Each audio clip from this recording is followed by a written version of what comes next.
روز 28 مای دادگاه دوم حوزه حربی غربی روسیه در مسکو 5 زاده تاجیکستان را با جرم آمادگی به انجام حمله تروریستی در شهر و ولایت مسکو به مهلت از 9 تا 17 سال محکوم به زندان کرد.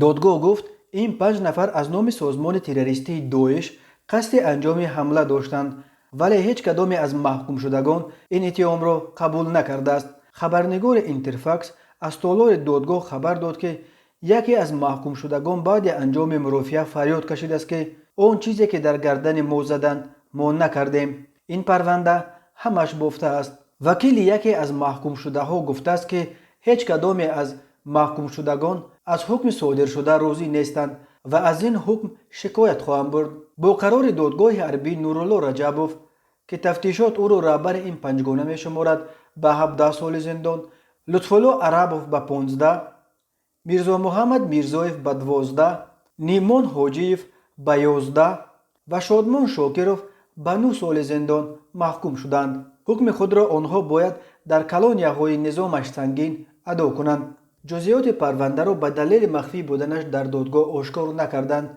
ولی به گفته مقامات امنیتی زادگان تاجیکستان می‌خواستند به یگان ماشین بارکش بالای ازدحام مردم حمله کنند و همچنین گویا می‌خواستند به قرارگاه گریئو در شورای خرشفسکای در مسکو حمله کنند.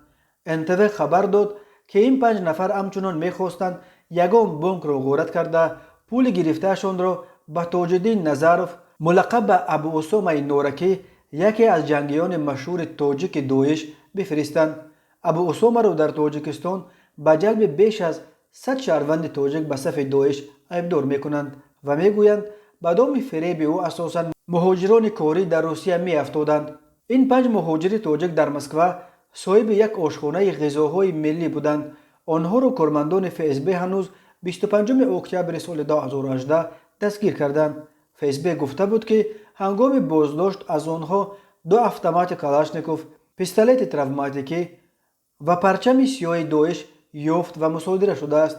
به گفته مقامات امنیتی این زاده های تاجیکستان زیر همین پرچم سیاه برابر داعش بیعت یعنی سوگند صداقت یاد کردند، ولی در دادگاه این 5 مهاجر تاجیک گفتند که گناهی ندارند و به آنها تهمت زده و این پرونده را بر ضدشان ساختند.